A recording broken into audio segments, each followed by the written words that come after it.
uma boa tarde a todos. Eu espero que a semana de vocês tenha sido abençoada, né? E que façamos desse um encontro com Cristo, assim como vem sendo os nossos encontros até agora.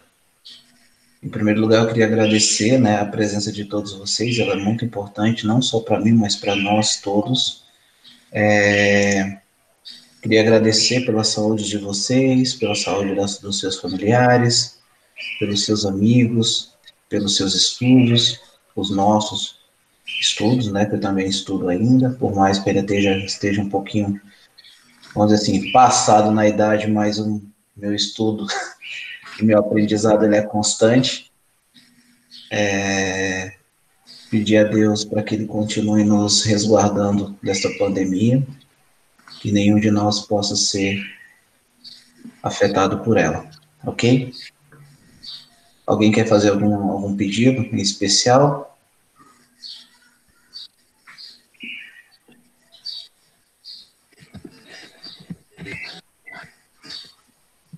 Então vamos começar hoje pedindo rezando a oração do Espírito Santo. Vinde, Espírito Santo, enchei os corações dos vossos fiéis e acendei neles o fogo do vosso amor. Enviai o vosso Espírito e tudo será criado, e renovareis a face da terra. Oremos. Ó Deus que instruísse os corações dos vossos fiéis e acendei neles o fogo do vosso amor. Enviai o vosso Espírito e tudo será criado, e renovareis a face da terra, por Cristo Senhor nosso. Amém. Pai nosso, que estais no céu, santificado seja o vosso nome. Venha a nós o vosso reino, seja feita a vossa vontade, assim na terra como no céu. O pão nosso de cada dia nos dai hoje. Perdoai as nossas ofensas, assim como nós perdoamos a quem nos tem ofendido. E não nos deixeis cair em tentação, mas livrai-nos do mal. Amém. Ave Maria, cheia de graça, o Senhor é convosco. Bendita sois vós entre as mulheres, bendito é o fruto do vosso ventre, Jesus. Santa Maria, Mãe de Deus, rogai por nós, pecadores, agora e na hora de nossa morte. Amém. Estamos aqui reunidos em nome do Pai, do Filho e do Espírito Santo. Amém.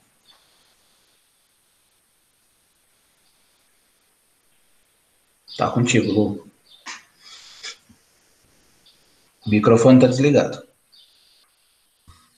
Hoje, a missa foi toda nessa direção do perdão dos pecados e da penitência. Eu vou ler para vocês aqui, olha. Primeira leitura. Leitura do livro do Eclesiástico. 27, 33, 28, 9.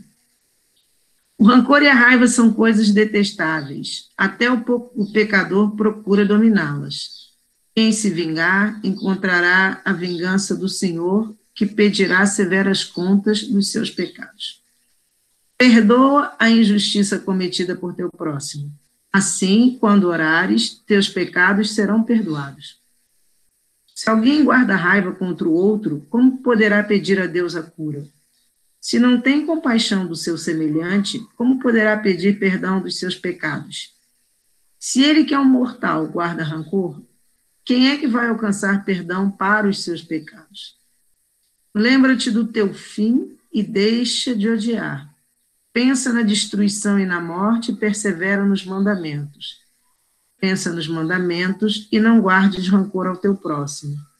Pensa na aliança do Altíssimo e não leves em conta a falta alheia. Palavra do Senhor, graças a Deus. E o Evangelho, porque a gente continua falando ainda da penitência e vamos falar também da unção dos enfermos. Antigamente se chamava extrema-unção. Evangelho, anúncio do Evangelho, Mateus 18, 21, 35. Naquele tempo, Pedro aproximou-se de Jesus e perguntou: Senhor, quantas vezes devo perdoar se meu irmão pecar contra mim? Até 7 vezes? Jesus respondeu: Não te digo 7 vezes, mas até 77 vezes. Então aí Jesus aqui vai contar uma história, porque o reino dos céus é como um rei que resolveu acertar as contas com seus empregados. Quando começou o acerto, levaram-lhe um e lhe devia uma enorme fortuna. Como o empregado não tivesse com que pagar, o patrão mandou que fosse vendido como escravo junto com a mulher e os filhos e tudo o que possuía para que pagasse a dívida. O empregado, porém, caiu aos pés do patrão e, prostrado, suplicava: dá-me um prazo e eu te pagarei tudo. Diante disso, o patrão teve compaixão, soltou o empregado e perdoou-lhe a dívida. Ao sair dali, aquele empregado encontrou um dos companheiros que lhe devia apenas 100 moedas. Ele o agarrou e começou a sufocá-lo, dizendo: paga o que me deves. O companheiro, caindo aos seus pés, suplicava: dá-me um prazo e eu te pagarei. Mas o empregado não quis saber disso. Saiu e mandou jogá-lo na prisão até que pagasse o que devia. Vendo o que havia acontecido, os outros empregados ficaram muito tristes. Procuraram o patrão e lhe contaram tudo. Então o patrão mandou chamá-lo e lhe disse: empregado perverso, eu te perdoei toda a tua dívida porque tu suplicaste. Não devias tu também ter compaixão do teu companheiro, como eu tive compaixão de ti? O patrão indignou-se e mandou entregar aquele empregado aos torturadores, até que pagasse toda a sua dívida. É assim, diz Jesus, que o meu Pai que está nos céus fará convosco, se cada um não perdoar de coração ao seu irmão. Palavra da salvação, glória a vós, Senhor. Então, o perdão, esse perdão aqui é o nosso, não é? Se cada um não perdoar assim aqueles que a gente deve perdoar, assim como também quando a gente reza o Pai Nosso, que a gente acabou de rezar, a gente pede a Deus que nos perdoe de forma como a gente perdoa. Quer dizer, se a gente não perdoa, a gente não tem perdão, né? E a gente pede, o pão nosso de cada dia nos dá, e perdoai as nossas ofensas, pedido nosso, perdoai as nossas ofensas, assim como nós perdoamos a quem nos tem ofendido. Então, a gente, pelo próprio pedido que a gente faz a Deus, a gente deve perdoar os outros, uma vez que ele está pedindo, e aí é uma condição para que a gente seja perdoado por Deus. Não nos deixeis cair em tentação e livrai-nos do mal. Muito bem. Então, nós vamos fazer o seguinte, nós vamos falar primeiro do sacramento da extrema-unção e depois a gente volta no perdão, porque faz parte de ambos os sacramentos, a confissão, e aí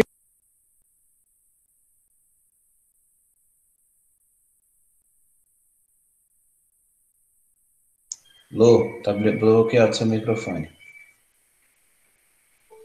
Ai, como é que ele bloqueou? Mas vocês ouviram eu ler o Evangelho?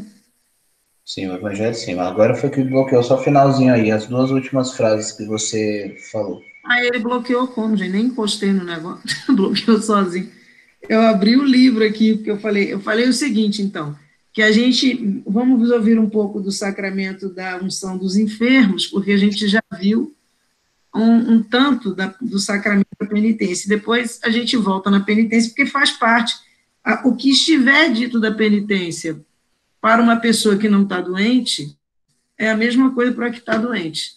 Então, serve para... É um sacramento que serve para os dois, tanto o que está doente, como o que não está doente, porque o sacramento da unção dos enfermos, que se chamava extrema-unção, é um sacramento que é feito para as pessoas, principalmente e basicamente para as pessoas que estão doentes, e de uma doença grave. Não é qualquer doença, não é qualquer gripe, como dizem, como a gente tem. Se pudesse dar esse sacramento para quem tem o Covid, seria excelente. O problema é que diz que ele pega, e aí, como é? Boa tarde, Ana Clara. Ah, não, é Jailson que está dando boa tarde. Se ele pega, como é que o sacerdote vai chegar perto da pessoa, né?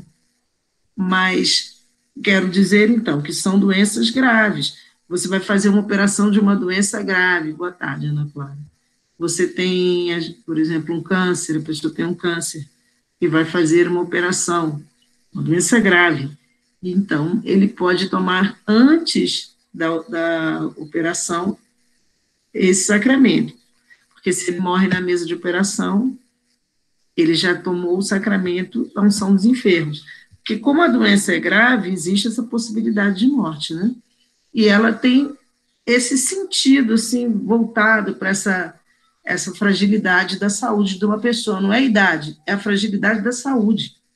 Então, a pessoa toma o sacramento da unção dos enfermos. Ele é bíblico, todos eles são. Eu vou ler aqui onde é que ele está na Bíblia.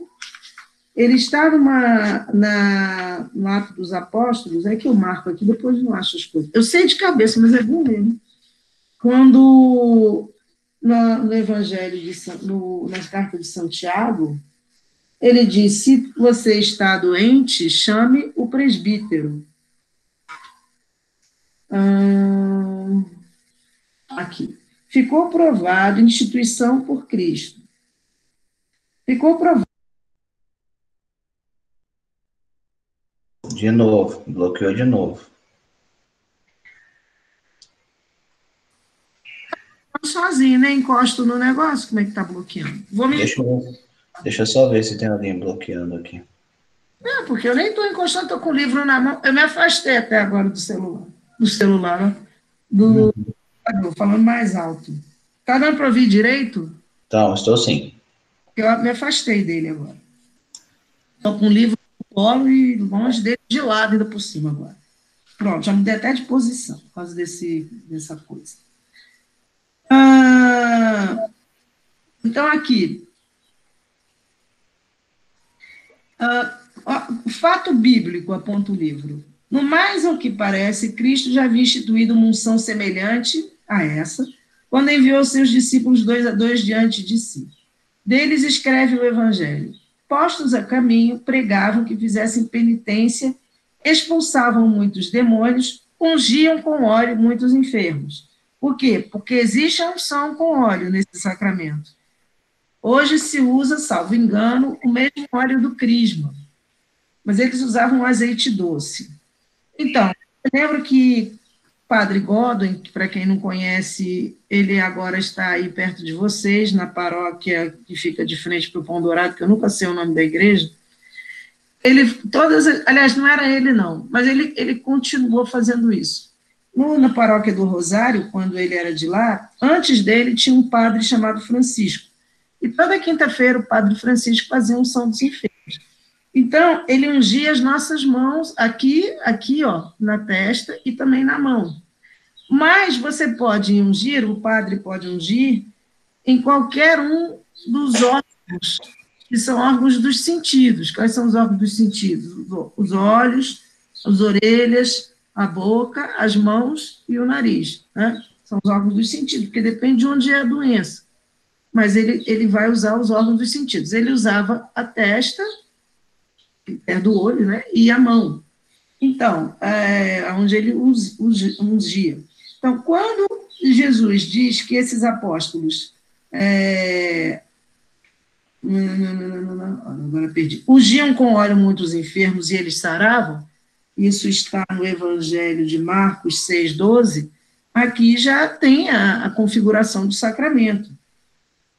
Mas tem na Bíblia um momento em que Santiago diz, se você está doente, chame o presbítero para te ajudar. Então, isso determina que quem tem que fazer o sacramento é o padre. E não é só por isso, é porque ali tem uma confissão.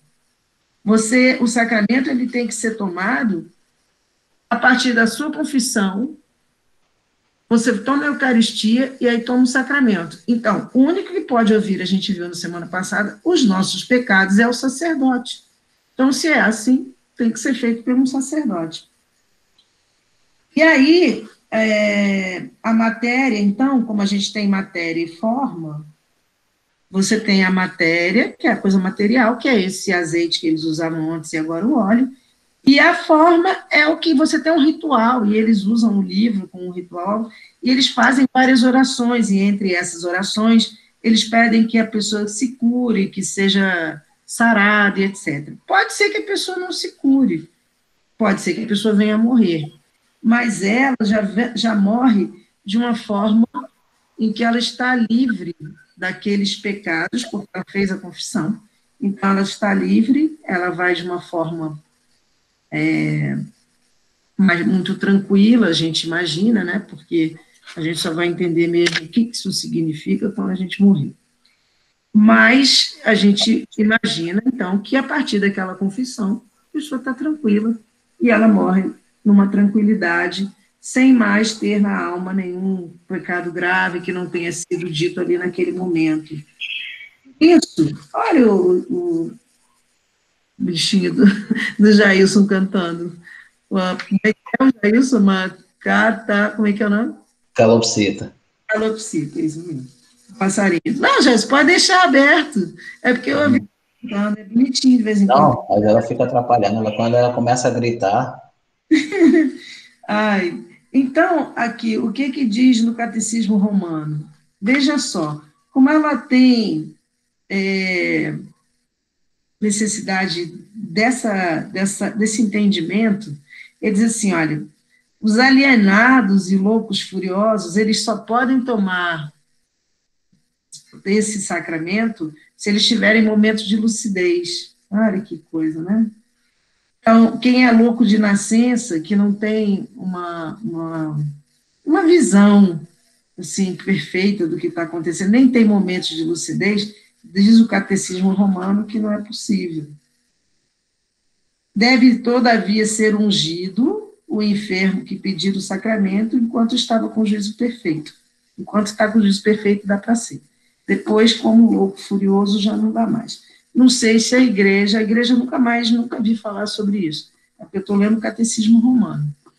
Mas o fato é que você tem ali uma impossibilidade de entender o que você faz, né? Porque se você pensar que você não tem uma possibilidade de entender o que você faz, primeiro, aquilo que você faz nem se constitui, talvez, numa coisa grave. Grave é quando eu entendo o que eu estou fazendo. A gravidade está em eu entender e eu querer fazer. Agora, quando eu não tenho, quando eu sou uma pessoa que não entende, na verdade, é difícil imaginar ali um pecado. Você pode estar fazendo uma coisa até ruim, mas se você não tem o querer, quer dizer, se o seu querer não funciona, se você está uma pessoa com a perturbação mental, então você não está fazendo por maldade. Então, não tem essa necessidade, na verdade. Porque o pecado mortal, ele se constitui daquilo, do meu querer, eu sei que está errado e eu quero fazer. É isso que constitui.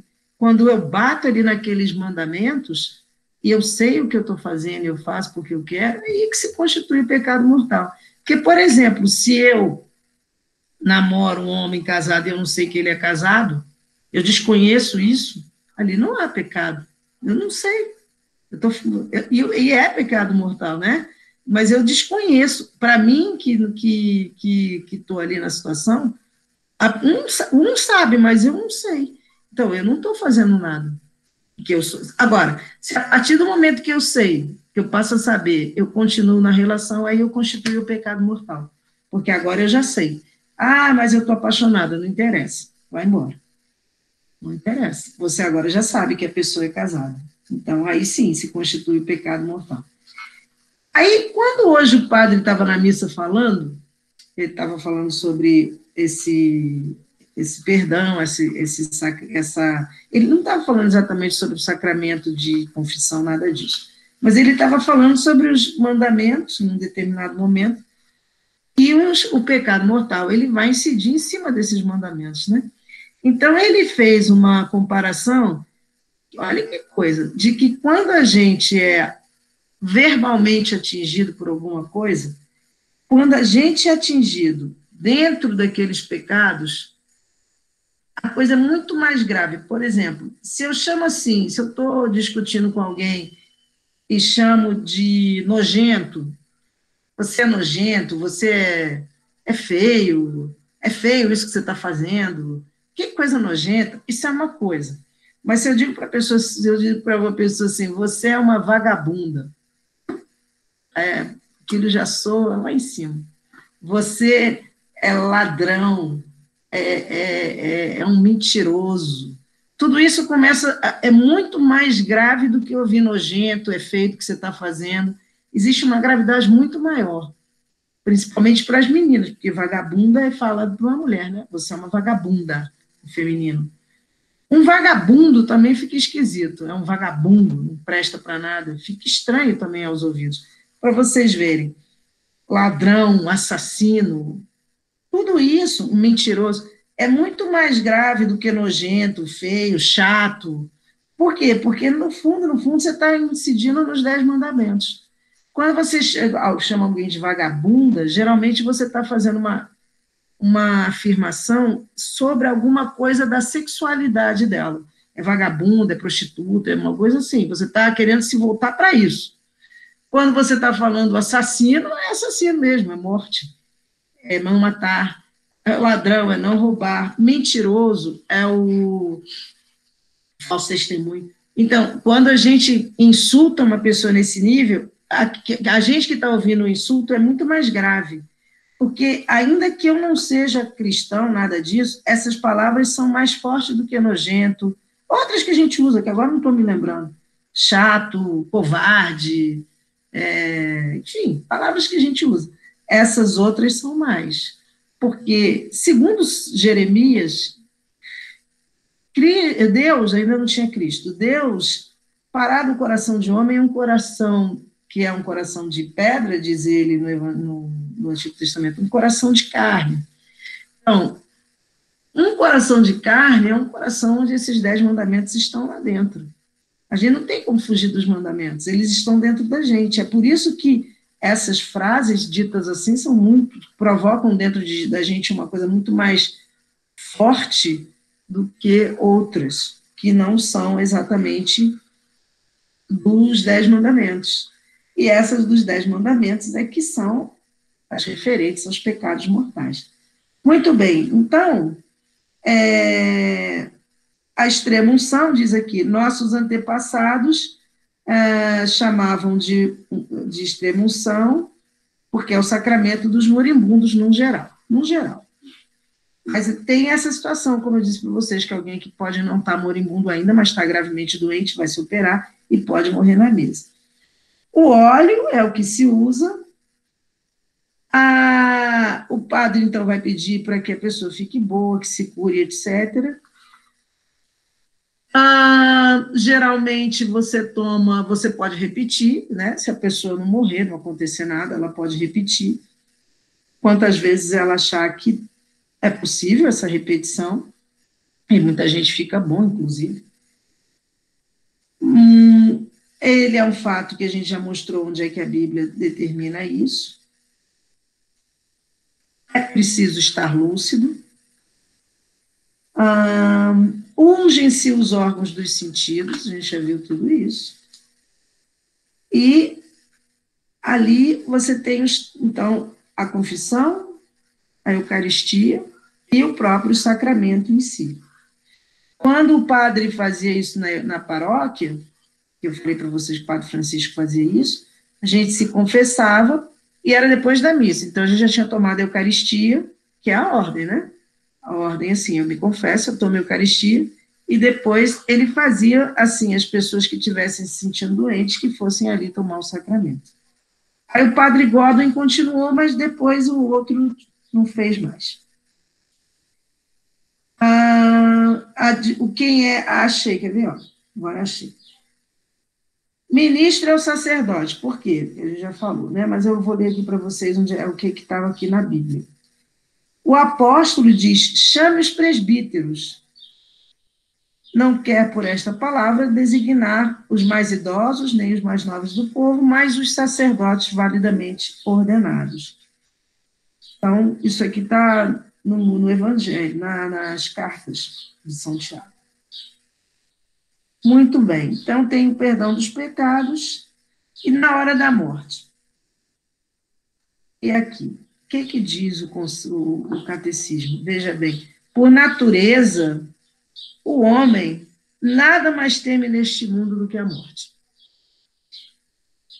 Esse temor agrava-se sobremaneira com a lembrança dos pecados passados, mormente, quando a consciência nos oprime com temerosas recriminações, pois está escrito: comparecerão medrosos com a lembrança de seus pecados e suas iniquidades levantar-se-ão contra eles para os acusar. Nós não temos o hábito de sermos julgados. A não ser quando a gente conta alguma coisa em casa e alguém fala, pô, você fez isso, não devia ter feito, coisa assim. Mas, no geral, a gente não é julgado. Então, a gente só é julgado mesmo no caso de justiça, né? Em que a gente tem alguma situação, aí sim, julgamento, matou alguém, estuprador, essas coisas assim. Ou então, não é bem um julgamento, mas quando você se divorcia, você às vezes tem que comparecer lá na justiça civil para determinar, afinal, quero ou não quero me divorciar, para tentar uma conciliação, etc. Mas isso não é bem um julgamento, é uma tentativa de conciliação. Julgamento mesmo a gente tem quando a gente entra com uma causa, mas não é um julgamento, às vezes você entra com uma causa, sei lá, bateram no seu carro, você quer que pague, não quer pagar, você também tem ali uma causa, mas não é um julgamento da sua pessoa, é um julgamento daquela questão, bateram no carro e eu pedi para que pague, não quer pagar, enfim, entrei na justiça. Mas julgamento da nossa pessoa mesmo só nos casos do direito penal, em que a nossa pessoa está ali no banco dos réus, e aí seremos julgados ali como pelo juiz, a gente pode ser apenado ou não, né? Mas, então, a gente normalmente não pensa nisso. Entretanto, quando chega na hora da morte, a consciência, ela nos acusa, porque ela nos acusa geralmente quando a gente faz alguma coisa errada. Mas na hora da morte, certamente, deve ser uma coisa horrível, assim, essa consciência nos julgando não, ela nos julga, ela não está te julgando, ela está te mostrando, você fez isso, porque, na verdade, é o nosso último suspiro, e a gente vai passar por isso, esse é o fato. Então, hoje, aqui na leitura de hoje, inclusive, ele diz isso, né? Deixa eu botar aqui de novo.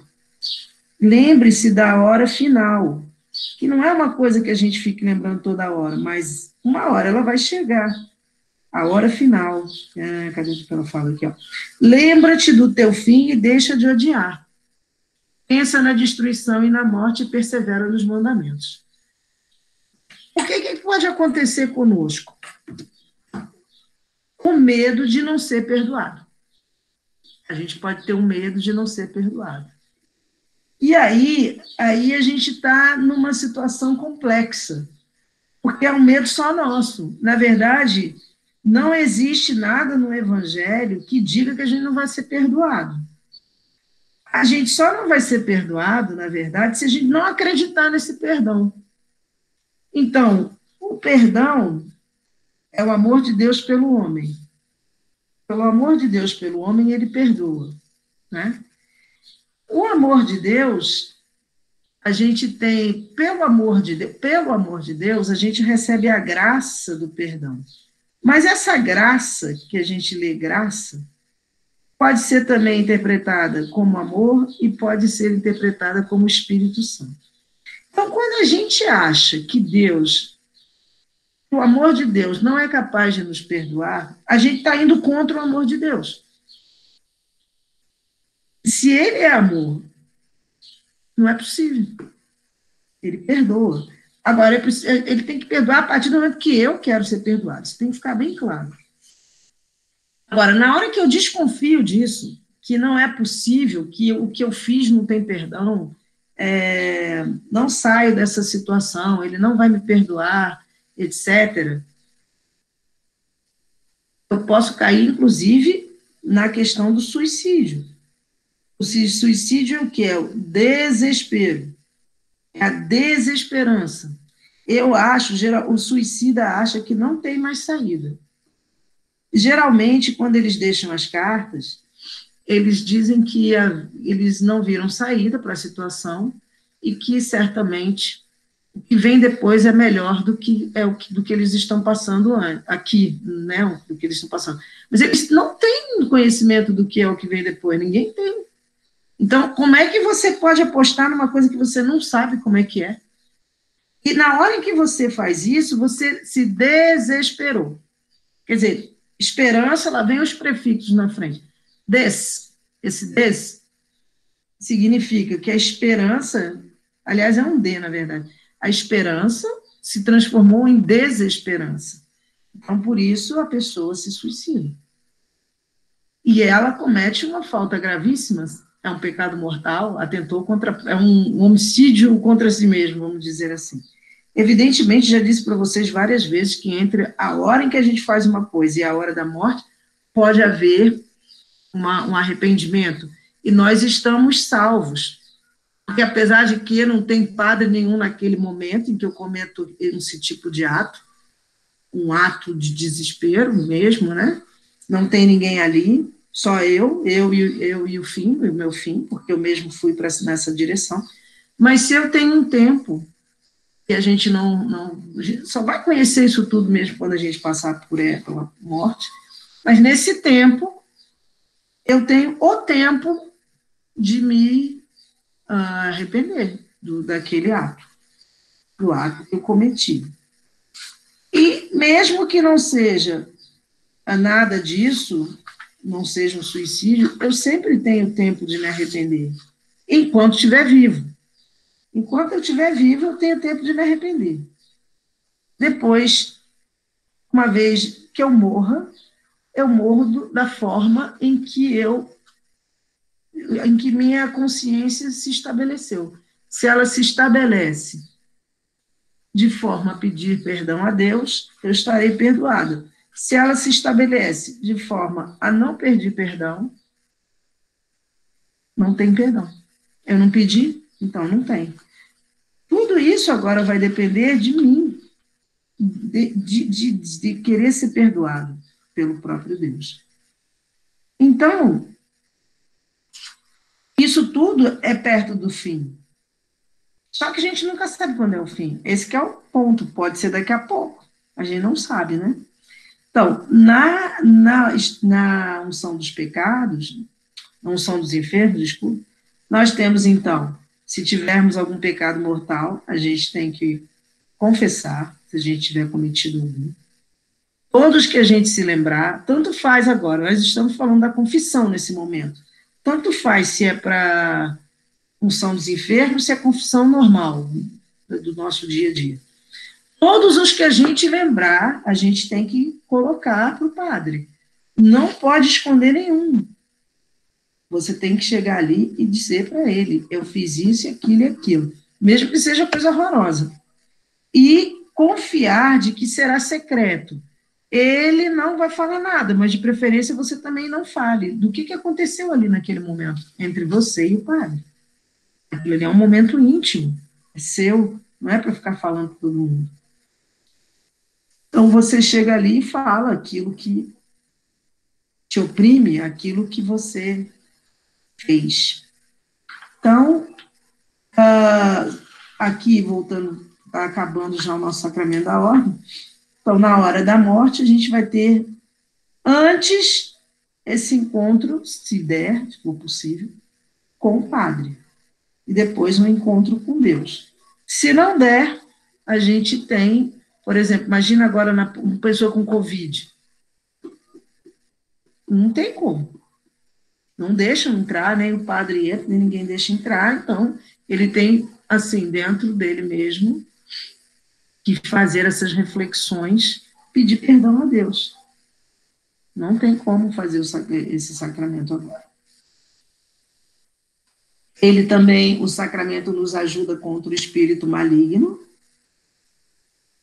nos últimos suspiros, e muitas vezes acontece o quê? Se recupera a saúde. Eu já falei para vocês que quando a minha mãe morreu, antes dela morrer, um mês antes, e ela estava tão assim que eu pensei que ia morrer, aí eu chamei o padre, deu a extrema unção, deu a unção dos enfermos, e ela viveu mais um mês. Aí quando eu vi que ela estava de novo muito ruinzinha, eu chamei de novo, mas aí ela morrer mesmo, então ela estava bem velhinha, morreu. Mas teve o padre. Então, resumindo, ele é um sacramento para as pessoas que estão muito doentes, são dos enfermos, muito doentes, o nome já está dizendo, é dos enfermos, né? A matéria dele é o óleo, que o padre geralmente vai passar nessas partes que são as partes sensíveis, os olhos, Ele pode usar também, de repente, se você está com alguma coisa aqui no pulmão, pode ser que ele passe, não sei. Aí é do padre. Mas os locais, geralmente, são os olhos, os olhos, assim, os ouvidos, a boca, as mãos, a testa. Muito bom. E ele pede, então, ele pede a Deus que a gente fique boa, né? Ele faz umas orações nessa direção e tem as orações específicas que estão no ritualzinho, aqueles livrinhos vermelhinhos. Pode fazer várias orações, os fiéis ajudam, as pessoas que estão junto ali vão fazer oração junto. A gente tem, então, o apóstolo Santiago, que diz na Bíblia que se alguém estiver doente, que chame o presbítero, o sacerdote. Então, por isso, e também por causa do perdão dos pecados, a extrema unção dos enfermos, que tinha o nome de extrema unção, a unção dos enfermos é conferida pelo padre. E quando Jesus mandava que os apóstolos dele ungissem com óleos os enfermos e eles saravam, ali também já marca biblicamente este sacramento. Doentes em perigo de morte, a pessoa é lúcida, tanto que ela se confessa, mas se bem que aqui está dizendo aqui, ó, não se devem ungir todas as partes do corpo. Então, aquilo que eu falei, não está fazendo, está errado, não é só mesmo. Somente aquelas que a natureza assinalou no homem como instrumento dos sentidos. Os olhos por causa da vista, a orelha por causa da audição, o nariz por causa do olfato, a boca por causa do paladar e da linguagem, e as mãos por causa do tato. Como não vai fazer dentro do olho, ele fazia aqui na testa. Muito bem. Mas ele fazia uma cruzinha na nossa testa, mas ele ungia mesmo era as mãos, nossas mãos, como está aqui, as mãos. Fazia uma cruzinha, como no crisma, mas no crisma é na testa mesmo, que ele fala, receba por esse sinal e faz uma cruz na nossa testa, vocês vão ter esse momento do Espírito Santo, dom de Deus. Então, ele fazia o óleo mesmo, que é o que eles usam, para fazer o sacramento que o padre usa, ele usava nas nossas mãos, como está dito aqui. Então, você tem, pela lucidez da pessoa, apesar de velha, ela se confessa, ela toma a Eucaristia, e aí faz-se, então, o sacramento da unção dos enfermos. Tem o perdão dos pecados, já falamos, né? E na hora da morte, é a hora difícil, e vocês veem que a morte é uma coisa tão, assim, assustadora, que o Covid, muita gente não tem mais coragem de ir para a rua por causa desse Covid. Por quê? Porque tem medo de morrer, ou de passar para alguém dentro de casa e a pessoa morrer. Para vocês verem como é uma coisa assim, a gente pode ver agora. As ações que as pessoas tomam, as atitudes. Tem gente que diz assim, já ouvi isso, eu só vou visitar, meu neto depois que tiver vacina. Eu falei, gente, mas tanto tempo assim, essa vacina vai demorar muito tempo. Mas eu não vou. Quer dizer, a pessoa tem medo de morrer. Nem perto dos netos, nem nada. Nem vai ver família, nem nada com esse medo. Medo de quê? De morrer. Vocês verem como o medo da morte é um negócio sério. Muito bem, então, hoje, quantas vezes devo perdoar? Diz o Evangelho. 7 vezes 70, 500 vezes. E isso é por dia. 70 vezes 7. 7 vezes 70, né? 490. 500 vezes. Então, a penitência é um perdão que aí é Deus que vai dar para nós. Né? A gente vai lá, se confessa e esse perdão vem de Deus. Nós devemos perdoar 70 vezes 7. E Deus perdoa tantas vezes quantas a gente pedir perdão. Ele perdoa de imediato, e a gente, às vezes, fica... Quando a coisa é muito grave, a gente não tem essa rapidez, não. É muito difícil, e a gente tem que pedir auxílio divino para que isso aconteça. Agora, quando a gente vai fazer a confissão, e é importante para vocês saberem sobre a confissão, porque vocês vão ter que se confessar, antes do sacramento, vocês se confessarão. O que é preciso? Que vocês tenham a noção absoluta do que vocês fizeram. Certamente, nessa idade, eu acho, né, que vocês ainda não cometeram nenhum pecado mortal. Mas eu não sei. Vocês é que sabem. Mas não creio que tenham ainda. E espero que não que demorem para cometê-lo, porque se puder, nem cometam. Mas, enfim. Se cometem, nós temos este sacramento, que é o sacramento da penitência. Então, você tem que confessar todos os seus pecados, os pecados, por piores que eles sejam, e acreditando e sabendo que existe, não podem esquecer disso também, porque senão fica enrolado para confessar, que tem o segredo de confessionário por parte do padre, então não vai contar para ninguém. Mas acontece o seguinte, não é da boca para fora. A coisa toda é que as pessoas têm que chegar à conclusão de que não querem fazer aquilo nunca mais. Esse é que é o ponto. Não é uma coisa que eu vou lá, faço, depois eu volto, me confesso e fico nesse ping-pong. Não é isso. Eu tenho que ter um arrependimento completo daquilo que eu fiz e tomar horror daquilo e nunca mais querer fazer. Eu me lembro de mim, é raro você ter noção, assim, do que você está fazendo e que é pecado. Mas eu me lembro, você já deve ter falado, é porque eu já falei isso para alguém, não sei se foi para vocês, que o meu gênio, agora melhorou muito, tanto pedir a Deus, ele é muito impulsivo. Então, assim, é daquele tipo de pessoa que fala, às vezes, o que vem na cabeça e depois já falou bobagem. Mas eu me lembro que eu tive vontade de fazer, de pegar o telefone, eu peguei o telefone, não tive só vontade, eu peguei o telefone. E eu ia dizer para uma determinada pessoa umas coisas horrendas. Mas na hora em que eu já tinha começado a discar, eu pensei, meu Deus do céu, mas que coisa horrível. Esse negócio que eu vou falar é tão horroroso. Mas aquilo era tão forte. Foi aí um dos grandes momentos que eu vi da existência de Deus mesmo, que eu pedi a Deus para não falar. Mas eu acho que eu já tinha discado o penúltimo número. E foi imediato. Eu não tive mais vontade de falar, e parei a ligação, e sumiu a vontade de falar. Aquela raiva, aquele negócio todo, sumiu. Eu falei, bom, mas isso não pode, só pode ser uma coisa divina, porque não tem como sumir de repente assim. E sumiu. Então, eu tinha tanta vergonha desse negócio, do que eu ia dizer, de mim mesmo, de como é que pode eu ter imaginado dizer tanta coisa ruim para uma pessoa. Ainda bem que eu pedi a Deus para não dizer. Eu tinha tanta vergonha, raramente eu tive tanta vergonha de um negócio como desse, ainda bem que eu não fiz, imagina se eu tivesse feito.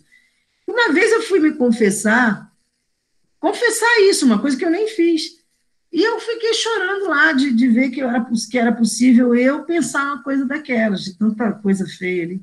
E aí o padre disse, mas por que você está chorando? Você nem falou nada. Eu disse, estou chorando de vergonha de ter pensado isso, de querer fazer isso com alguém. Então, aí eu percebendo isso, a possibilidade de uma agressão verbal muito grande, a partir de mim para uma pessoa, qualquer pessoa, eu comecei a pedir a Deus para tirar essas coisas de mim, para que o meu gênio não ficasse assim tão impulsiva, para ir diminuindo, enfim, para ir perdendo essa característica. E, de fato, foi perdendo, melhorei muito e sempre peço a ele para tirar, porque tem coisas que você faz e depois, mesmo que você peça perdão, aquilo já está feito, né? É muito ruim. Então, assim, o que eu quero dizer é, eu tive horror daquilo e por isso não quis mais fazer aquilo, um horror daquele negócio. Então, é isso que constitui a questão da confissão. Você tem que ter horror do negócio que você fez. Porque se você não tiver horror, você, não, fui lá, falei, mas não. Então você volta a fazer de novo. E não é para voltar a fazer. Porque, principalmente, isso é um pecado mortal mesmo. Não é para voltar a fazer. É para você se sentir aterrorizada com você mesmo e pedir a Deus para nunca mais repetir. Então, essa é a maneira como a gente tem que se sentir na hora da confissão. Na verdade, você tem ali o que eles chamam de detestação do pecado. Você detesta aquilo. É uma das poucas detestações que você tem que ter. Quer dizer, você não tem que detestar nada, mas sim o pecado. O seu, aquele que você ia fazer, como eu tive, e qualquer outro, mesmo que não seja um pecado que você vá fazer. Mas a gente olhando para os pecados, você tem que ter um horror daquilo.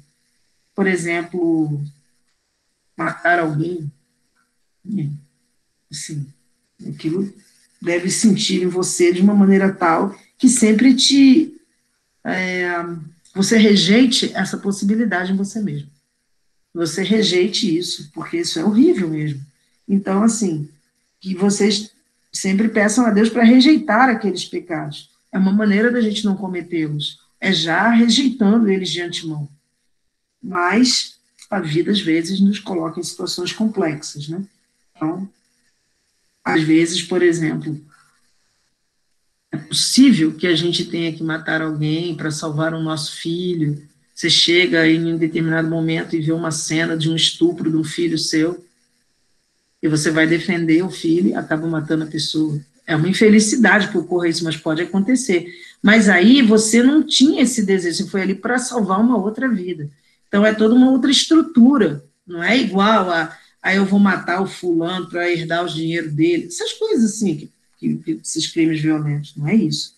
Então, tudo tem que ser pesado. Por isso que quando a gente faz a confissão, a gente tem que explicar o que é que estava acontecendo para que o padre consiga averiguar de que forma ele vai conduzir a penitência. Porque, por exemplo, aqui tinha um exemplo bem legal, deixa eu ver se eu acho aqui. Você tem vamos dizer assim, uma relação sexual. Você faz uma relação, você tem uma relação sexual com a sua namorada, é uma coisa. Se você tem uma relação sexual com a sua mãe, é outra. Um é incesto. Com o outro você coloca no grau da fornicação, como diz a igreja. Mas é diferente, o peso é muito diferente. Então, você tem que contar exatamente o que aconteceu. Essa relação sexual entre parentes é muito grave, é diferente. A outra também é, e todos são pecados mortais. Mas o grau do pecado é diferente. Tudo que, inclusive na lei penal. Não é só na lei de Deus, é também na lei penal. Por exemplo, você matar uma pessoa que você nunca viu é uma coisa, mas você matar seus pais é outra. Tem até nome diferente na lei penal, né? Você tem matar o irmão, fratricídio na lei penal. E você tem matar qualquer um, é homicídio. E você vai vendo que quando você mata o seu próprio irmão, a penalidade é uma. Quando você mata uma pessoa que você nunca viu, quer dizer, que não é da sua família, a penalidade é outra. E matar os pais, né, é a outra. E, enfim, matar o filho, o pai que mata o filho é outra. E você vai subindo de grau dentro do próprio direito penal. Então, na hora que você faz a confissão, você tem que realmente colocar para o pároco o que era aquilo que você estava fazendo, direitinho, para que ele possa dar a penitência, né, que é aquilo que a gente chama de penitência, de forma adequada. Então, na confissão, você chega lá e você tem o seguinte: primeiro você se arrependeu e é a contrição da sua alma. Depois você se acusa, quer dizer, você fala para o padre, que se chama aquilo que você fez, a gente pode dar o nome, eu me acuso perante o padre, que é a mesma coisa naquele momento de ser em relação a Deus. E depois você vai ter a satisfação, quer dizer, você vai fazer a penitência que o padre te deu, você vai cumprir essa penitência, quer dizer, satisfazendo aquilo, a satisfação é como quem diz: estou tentando e colocando a partir daquilo que o padre me deu as coisas no lugar certo. Eu estou aqui, então, fazendo a penitência que ele me deu, cumprindo aquilo que ele diz para mim, e aí eu estou nesse momento que finda tudo isso, inclusive que eu cumpro aquilo que o padre me disse, eu me coloco de volta na amizade com Deus.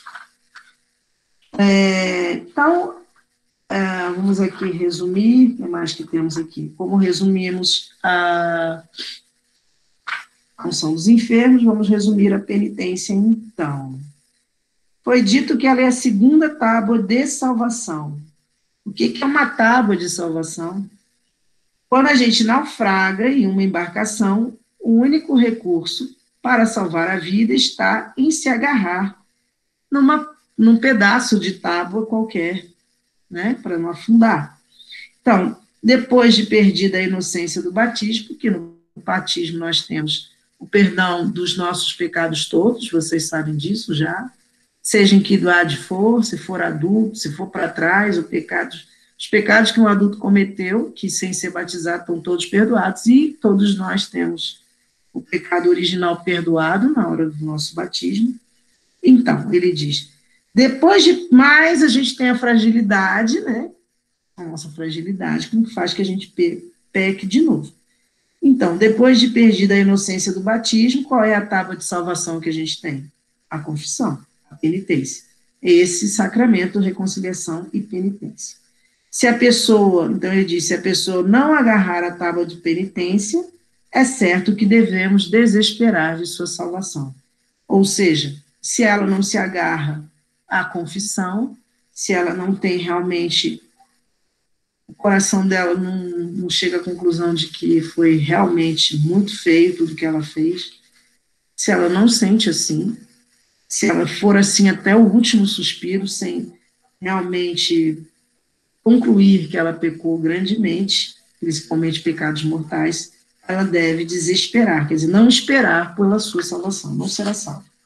Só com as nossas, a gente só é salvo pelo nosso arrependimento. Então,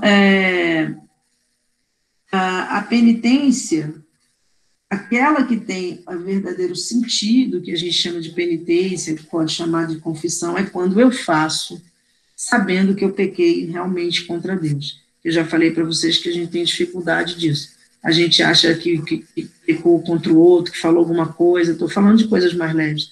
E falei isso para o fulano, nossa, não devia ter dito isso, agora ofendi ele, fica chateado, eu fiquei chateado comigo mesmo e tudo mais.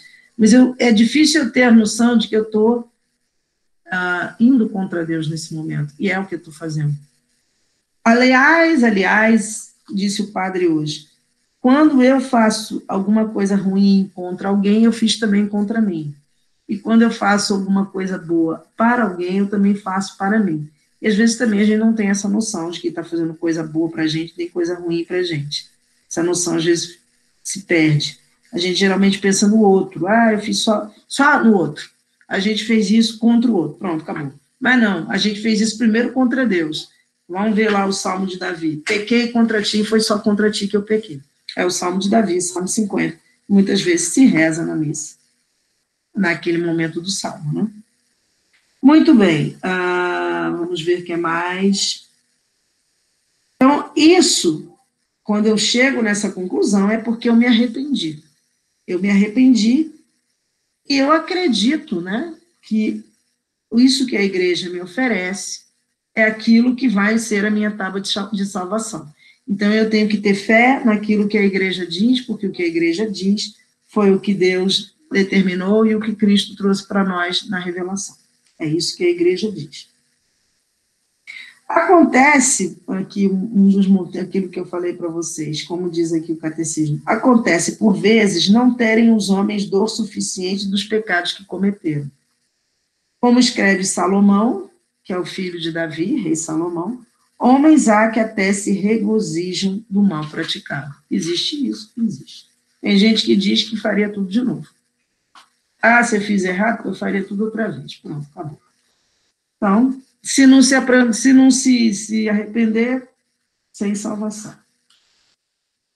Outros, pelo contrário, se entregam de tal maneira à dor e aflição que desesperam inteiramente da salvação. É outro problema. Acham que não vão ter salvação. Já falamos isso. Então, mas tal foi assim como diz aqui o que aconteceu com Judas. Judas se desesperou e se suicidou. Então, ele se enforcou, né? Então, a gente precisa acreditar que não é assim, que nós teremos perdão. Mas a gente tem que se arrepender. Então, a gente vai ter perdão a partir do nosso arrependimento. Ali no Evangelho nós temos Pedro e Judas. Pedro se arrependeu, pediu perdão. Judas se desesperou. Pode ser que lá no final das contas tenha se arrependido, ninguém sabe, mas assim, o que a gente tem ali é que ele se desesperou, de toda forma ele se desesperou, ele foi para o suicídio. Então, assim, a misericórdia de Deus nos predispõe à conversão, e a conversão é que vai fazer com que a gente se arrependa. A esperança de alcançar, nós temos essa esperança de alcançar a misericórdia divina. E por isso, porque a gente sabe que é possível alcançar essa misericórdia, sem se desesperar, nós podemos, a partir de então, modificar a nossa vida. Olha aqui o que diz a Bíblia. Profeta Daniel. Se o ímpio, quer dizer, aquele que está errado, fizer penitência de todos os pecados que cometeu, se guardar todos os meus mandamentos, se proceder com equidade e justiça, o certo é que terá a vida. Não quero a morte do pecador, mas que o pecador se converta de seu caminho e tenha a vida. Então, a vontade de Deus não é que a gente morra, nem nada disso. A vontade de Deus é que a gente se converta e viva a vida eterna, viva a vida divina. Muito bem. Por que existe esse sacramento? Nesse sacramento, ele existe com essa finalidade de nos ajudar a que a gente viva a vida divina, e depois do batismo é esse que a gente tem, é esse o sacramento que a gente tem. A gente vai, então, ao padre e se confessa, para que a gente possa ter a consciência tranquila, inclusive. E a gente tem que ter certeza do perdão de Deus. Então, diz aqui, a fim de nos livrar da inquietação, será que vai me perdoar, será que não vai me perdoar? Nosso Senhor, Ele mesmo é que institui o sacramento de penitência, para que tivéssemos a consciência de sermos perdoados dos nossos pecados pela absolução do sacerdote, para que nossas consciências ficassem tranquilas, por causa da fé que justamente devemos ter na eficácia do sacramento. Pois quando o sacerdote nos perdoa os pecados na forma sacramental, suas palavras têm o mesmo sentido que as palavras de Cristo, nosso Senhor, ao paralítico, quando ele diz, tenha confiança, filho, teus pecados te são perdoados. Ele também diz isso para a adúltera. A adúltera. Estão lá dizendo para ele, ela pecou. E agora? E agora? E aí o que ele faz? Ele diz, bom, quem não tiver pecado, que atire a primeira pedra. Pronto, todo mundo tinha pecado, quem atirou pedra? Ninguém. Como é que vai atirar? Todo mundo tem? E aí o que ele diz para ela? Se ninguém te julgou, eu também não vou fazer isso. Mas ele diz, vá e não peques mais. Ele perdoa ela, mas não peques mais. Porque adultério é pecado mortal. Então, nós temos que ter essa confiança de que seja qual for o nosso pecado, no final a gente vai, com a nossa, como é que se diz, com o nosso arrependimento, a gente vai ser salvo. A gente não pode desacreditar disso, de forma nenhuma, porque a vida faz a gente, às vezes, vai para cada caminho, vai para cada coisa, e se a gente desacreditar, vai ser horrível. Quantas vezes posso me confessar? Quantas achar necessário? Diferente do batismo, da Eucaristia e da crisma, Eucaristia não, batismo, da crisma e da ordem, que só pode ser uma vez, o sacramento, a gente pode se confessar várias vezes, quantas vezes achar necessário. Vamos ver mais uma vez, para gravar em vocês bem isso.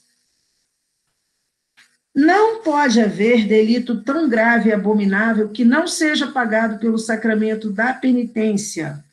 Por sinal, que não só a primeira vez, mas também a segunda e outras vezes. Mas, quer dizer, você pode se confessar várias vezes. Disso nos falou o Senhor pela boca do profeta. Se o ímpio fizer penitência que a gente já viu, né? De todos os pecados por ele cometidos, se observar meus mandamentos e proceder com equidade e justiça, terá vida e não morrerá. De todas as iniquidades que praticou, não guardarei lembrança. E São João diz: se confessarmos nossos pecados, Deus é fiel e justo para nos perdoar nossos pecados. Se alguém pecou, diz São João, o apóstolo não exclui, pois, nenhuma espécie de pecado. Então ele diz, São João, o apóstolo, temos junto ao Pai um advogado, Jesus Cristo, o justo. Ele é a propiciação pelos nossos pecados, e não só pelos nossos, mas também pelos pecados do mundo inteiro. Então, segundo São João, não tem nenhum excluído. Mas precisa que a gente se arrependa, não podemos nunca esquecer disso. Nós temos que nos arrepender. A gente tem que achar que isso vale a pena. Então, a gente tem a contrição, não quer mais fazer, quer dizer, a gente se sente envergonhado, detestei aquilo que eu fiz, não vou fazer isso de novo, não quero mais saber disso, e aí eu vou lá, desta forma, achando que não quero mais fazer de jeito nenhum, não quer dizer que às vezes a gente não vai cair, a gente pode até cair no pecado de novo, mas a gente tem uma vontade sincera de não cair mais, não quero mais isso. Então a gente chega lá, faz a nossa confissão, não esconde nada, de forma nenhuma, para que o padre possa fazer a pena, que a gente chama, nem no direito a gente chama de dosimetria da pena, mas assim, para que ele possa dar a pena da maneira, a penitência da maneira correta, né? Então a gente fala tudo para ele, e a gente deve ter um ódio que a gente deve ter, não deve ter ódio a nada, mas enfim, a gente deve ter ódio ao pecado, isso sim. Não é uma pessoa, o pecado não é uma pessoa. Então, a gente deve ter ódio ao pecado, porque a gente tendo, o pecado leva a gente para a morte eterna, para o inferno. Então, a gente tem que odiar isso. A gente tem que ter horror a isso. E construindo isso dentro da gente e ter a ideia, então, de mudar de vida. Mudar de vida. Biblicamente, aos padres é dado essa possibilidade de perdoar os pecados quando o próprio Cristo, o próprio Deus, fala para eles a questão de desligar e ligar, o que for ligado na terra será ligado no céu, e o que for desligado na terra será desligado no céu. Então, eles têm essa passagem. Aqui o catecismo diz o seguinte: quando Lázaro foi ressuscitado dentre os mortos, Cristo manda que os apóstolos entrega Lázaro ressuscitado aos discípulos, para que esses desatem, porque ele estava amarrado, né? Era assim que se enterrava antigamente, eles amarravam e enfaixavam eles. Então, ele entrega Lázaro a eles, aos discípulos, para que eles desatem, que é a forma de desligar que eles têm, né? Então, é como é uma interpretação que é dada, para esse ligar e desligar o que foi ligado na terra, será ligado no céu, e desligado na terra, desligado no céu. E também ele dá para eles o poder das chaves, o poder de abrir os céus. Então, o sacerdote, ele tem esse poder. Olha só, disso temos um sinal evidente na belíssima metáfora usada por Nosso Senhor, quando ele deu o nome de chave dos céus ao poder de administrar esse sacramento. Como ninguém pode entrar no recinto fechado sem a intervenção de quem guarda as chaves, assim também não será admitida pessoa alguma no céu se as portas não lhe forem abertas pelos sacerdotes, e cuja descrição Nosso Senhor entregou as chaves. Então, os sacerdotes é que têm essa condição de abrir as portas dos céus para nós. Grande a responsabilidade dos sacerdotes. É grande.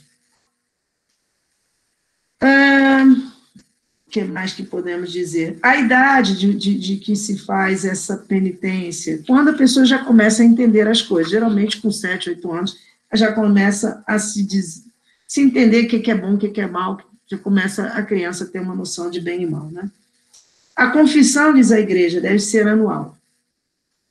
Pelo menos. E, geralmente, esse anual, a gente quem faz uma vez só, deve fazer na Páscoa, que é o momento mais adequado, para ela poder passar a Páscoa, né? Muito bem. O que mais que podemos dizer? Que a confissão deve ser completa, a gente já falou isso, que a gente deve, que o padre que não fala nada, que a gente pode ficar tranquilo com ele, que há um sigilo sacramental. E outra coisa, se o padre achar que não tem nada, que você chega ali, o senhor está falando da boca para fora, se ele começar a duvidar que aquilo ali realmente você está sentindo aquilo mesmo, ele começa a te perguntar. Ele pode se recusar a te absolver, porque ele não está vendo. Ah, mas você está arrependido? Não, então por que você está falando isso? Ah, não sei. Vou começar com umas conversas assim, se você não está arrependido, não tem como ele te dar absolução. Às vezes você porque alguém me mandou aqui, minha mãe me mandou aqui, qualquer um me mandou aqui. Então, não tem como dar a absolução. É preciso que você esteja realmente convicto, né, de que você se arrependeu. E a penitência, então, que ele vai nos dar tem que ser adequada, justa, uma que a gente possa cumprir. Orações, obras de reparação, penitências públicas, enfim. Ele que sabe como é que ele vai julgar isso. Para isso, eles estudam 9 e 10 anos. Estudam filosofia, estudam teologia, para que eles possam nos ouvir e saber da responsabilidade que eles têm perante Deus, em razão disso tudo. E os catequistas também têm responsabilidade perante Deus, porque vocês estão ouvindo aqui, o Jairson está agora, dessa vez, colocando no YouTube, aberto ali, me parece, para qualquer um ouvir. Então, também é uma responsabilidade que, quando a gente vai falar, a gente tem que... Vocês viram que eu falei, acho que podia ser nas costas, talvez já emendou, não pode ser. Então, ali, a responsabilidade de eu saber o que falo, e se falar errado, diz, olha, gente, não é nada disso, não tem nada disso. Isso foi uma impressão que eu tive. Então, é uma responsabilidade grande do catequista, porque disso depende a nossa salvação, a minha, a de vocês, a do padre, de todo mundo. Enfim. Então, aqui eu encerro e pergunto a vocês se vocês têm alguma dúvida. Vocês vão ter que se confessar, tá?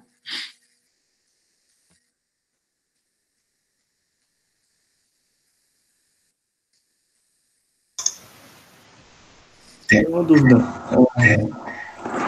A gente vai se confessar um dia ou um dia antes? Não é um dia antes. Geralmente faz-se um cronograma para vocês fazerem a confissão. Agora, se você entre pode ser um dia antes também, aí depende do cronograma, mas se entre o dia que você se confessou, se não for um dia antes, digamos que seja uma semana antes, e a hora da crisma, se você no meio fizer um pecado mortal, você tem que voltar em algum outro padre ou padre da paróquia e fazer a confissão. Você não pode ir para o sacramento com pecado mortal. Esse é do outro a confissão, ela pode ser realizada, gente, a qualquer tempo, né? Principalmente para quem já fez a primeira Eucaristia, então já pode procurar a paróquia, verificar quais são os horários que tem disponibilidade do padre. Normalmente eu sei que nas sextas pela manhã, no sábado também, ele recebe as pessoas para penitência, mas esse que a Lu está falando aí é o que acontece exatamente para preparar vocês para o crisma, né, para o sacramento do crisma, no dia. Então, varia bastante, né, igual ela falou, tem um cronograma que vai ser realizado pela paróquia, para que vocês possam estar fazendo esse sacramento, né, da penitência, mas isso não quer dizer que vocês não possam fazer isso a qualquer tempo, aqueles que já tiverem realizado a primeira Eucaristia, antes do sacramento.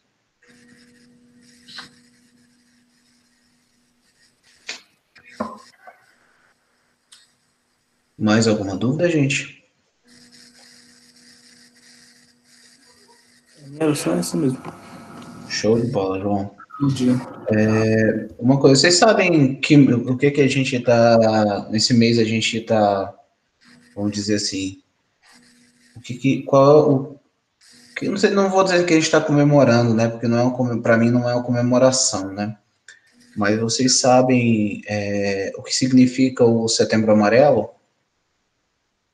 Que a gente vem ouvindo bastante falar nas redes sociais, na televisão. Vocês sabem? Isso. Então, hoje a gente falou aqui um pouco a respeito do suicídio, né? E o que é isso na vida do cristão, né? Então, a gente precisa não só se precaver desses males que a gente vê aí, onde a gente tem uma série de coisas que acontecem na nossa vida que nos levam a cometer esse ato, né? Às vezes sem pensar, né? Ou às vezes a gente é induzido isso por pensamentos ruins. É importante que a gente não só se prepare para lidar com situações do cotidiano, principalmente aquelas que afetam o nosso lado emocional, mas também que a gente se prepare para ajudar outras pessoas, como cristão. E ouvir as pessoas é fundamental. Às vezes a gente está ao lado de pessoas que precisam do nosso apoio e a gente precisa aprender a ouvir essas pessoas e entender as aflições dela e levar para elas uma mensagem que traga mais conforto para os seus corações, né? E principalmente para o seu psicológico. Então, quando a gente fala desse Setembro Amarelo, eu queria só enfatizar, né, da nossa missão como cristãos, né? De estar auxiliando as pessoas que nesse momento passam por momentos difíceis, né? Quer sejam eles jovens ou não, mas dentro da nossa possibilidade a gente fazer isso. E outra coisa, não necessariamente só em setembro, né? Por mais que se fale tanto no Setembro Amarelo, mas isso é para a nossa vida, todos os dias, todos os meses, todos os anos da nossa vida, o que a gente puder auxiliar outras pessoas é fundamental. Tá bom, gente? Olha ela gritando. Existe o Centro de Valorização da Vida, já que o Gilson falou, eu botei aqui. O telefone, é o que está aqui no Google, é 188. Eu já trabalhei no CVV, por isso que quando ele falou eu me lembrei. Então, o atendimento, você não sabe com quem você está falando, né? É uma pessoa que liga. E você começa a fazer perguntas a ela, não em referência a nada do que ela está dizendo, assim, porque você nem sabe o que vai falar. Qualquer coisa que você fale pode ser pior. Então, se ela diz assim, eu estou aqui perto da janela, digamos que ela diga isso, você tem que fazer tempo, eu acho que eu vou me suicidar. Aí a gente começa assim, pois é, estou percebendo que você está triste, você quer conversar? Porque você não pode, você não sabe nem o que é. Aí a pessoa, porque você tem que fazer, ela ir falando, você quer conversar, aí ela pode dizer assim, não, aí, por exemplo, que ela diga não, aí você diz, não, mas você ligou, vamos conversar um pouco, sinal que você quer conversar. Você vai fazendo o tempo e vai tentando ver se ela consegue te dizer onde ela está, para você mandar lá um socorro, um bombeiro, uma coisa que o valha. É uma tentativa, né? Então, às vezes, você está dizendo, você está vendo que a pessoa, ela está perto da janela, aí você diz assim, daí você vê o quê? Assim, talvez você consiga saber onde ela está, tentando sair do assunto e tentando ajudar. Então, é muito bom, porque o suicida, eu estava lendo no outro dia, é uma coisa de segundos. Se você começa a falar com ele e você consegue tirar ele daquela situação, porque segundo um profissional, depois eu vou ver se eu acho de novo, aquilo é segundo, é coisa de segundo, que passa na cabeça e a pessoa, se você começa a conversar, não sei o que, ela vai e a coisa some da cabeça dela. Embora, geralmente, existem pessoas que já estão pensando naquilo há muito tempo. Então, é uma coisa muito grave, é uma coisa que a pessoa alimenta, às vezes, sozinha, ninguém sabe.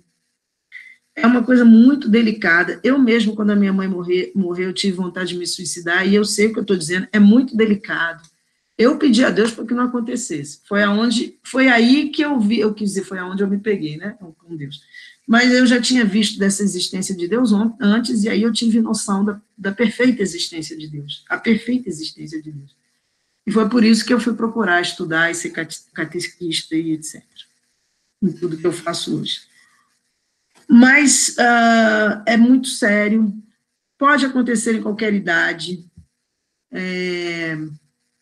Nós precisamos procurar apoio se alguma coisa passa na nossa cabeça parecida com isso, que às vezes a gente acha que não tem saída, e a vida muda toda, isso é uma coisa na nossa cabeça, mas a vida muda completamente. Você vê, olhem para mim, por exemplo, 2004 a minha mãe morreu, olha quem sou eu que falo com vocês hoje, 2020, pessoa alegre, que brinca, que riu com vocês, e tive esse desejo. Quer dizer, a vida muda, você pode voltar a sorrir de novo. A gente tem que ter a esperança. Isso é fato. Eu sou a pessoa que estou falando com vocês agora, é real. Então, assim, esses momentos que a gente tem, que são, e que pode acontecer por outros motivos, sei lá, mas são tantos que podem levar a gente a ter esses desejos, a gente não pode parar nesse desejo, a gente tem que ir para frente. Às vezes a gente pode ficar pessoa com deficiência, enfim, é aberto o campo, né? Mas a gente tem que sempre ter dentro da gente a fé. Isso é verdade. É a coisa principal que a gente tem. E saber que tem esses recursos. O CVV, vejam aí isso no Google, se ainda é o número 188. Foi bom, Jailson, falar nisso. Tá bom, gente. Por hoje é só. Obrigado pela paciência de vocês. Hoje a gente acabou prolongando um pouquinho mais no tempo, mas o assunto, de fato, ele é de extrema relevância para todos nós, né? Quando a gente fala em não ir para o inferno, é muito importante. Então, a gente tem que saber quais são as armas que a gente tem para lutar contra o mal. E foi muito gratificante ouvir tudo que a Lu teve para passar para a gente hoje de informação. E eu espero que vocês tenham conseguido absorver, assim como eu, tá? Vamos fazer nossa oração final para encerrarmos mais esse dia de catequese. Alguém de vocês pode fazer a nossa oração final? Ótimo que você tenha entendido. Que bom, João, fico feliz. Alguém pode fazer? Nem que seja o Pai Nosso, Ave Maria. Se não quiser ligar a câmera, não liga. Pode ser somente com áudio, não tem problema.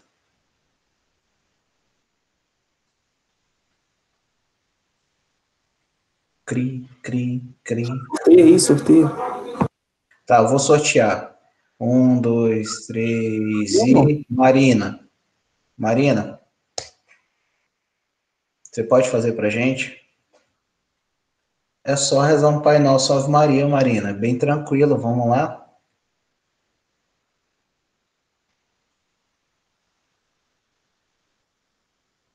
Tá bom, que bom. Fico feliz, Marina. Muito obrigado. De nada. Então, podemos Pode começar? começar? Claro. Sim. Pai nosso, que estais no céu, santificado seja o vosso nome, venha a nós o vosso reino, seja feita a vossa vontade, assim na terra como no céu. O pão nosso de cada dia nos dai hoje, perdoai as nossas ofensas, assim como nós perdoamos a quem nos tem ofendido, e não os deixeis cair em tentação, mas livrai-nos do mal. Amém.